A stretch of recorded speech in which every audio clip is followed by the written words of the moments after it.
As কুকিংয়ে তোমাদের সবাইকে স্বাগত।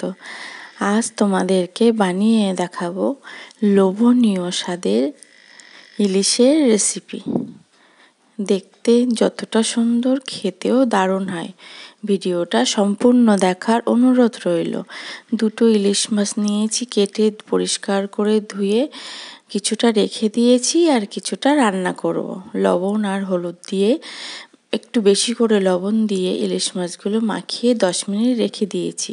এইদিকে 2 চা চামচ সাদা সর্ষে, অল্প লবণ আর লঙ্কা দিয়ে পেস্ট বানিয়ে নিলাম। এইভাবে নিলে সর্ষে বাটা তেতো লাগে না। এইদিকে গরম সর্ষের তেলে সেই মাছগুলো একটু এপিট ওপিট ভেজে নেব। তারপরে কাঁচা লঙ্কা দেবো। কাঁচা লঙ্কাগুলো ভাজা ভাজা হলে সেই সর্ষে বাটার জলটা সেঁকে দেব। এইভাবে সেঁকে দিলে কোনো তিতো লাগে না কিংবা গ্যাস অম্বল হয় না। এবার যে পাত্রে মাছটা ছিল তাতেও জল দিয়ে একটু ছেঁকে দিয়ে দিলাম। দিয়ে ঢেকে 10 মিনিট লো আঁচে এটাকে রান্না করে নেব। ঢাকনা খুলে অল্প একটু দিলাম লঙ্কার গুঁড়ো, দিয়ে ভালো করে মিশিয়ে লবণ ঝালটা চেখে নেব।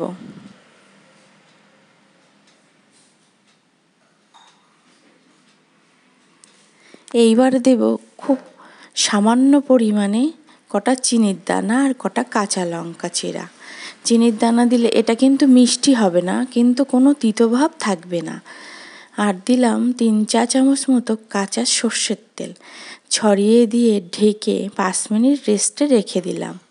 দেখো, বানিয়ে নিলাম দারুণ স্বাদের টেস্টি ইলিশের ঝাল। এইভাবে রান্না করলে স্বাদে গন্ধে অপূর্ব হয়।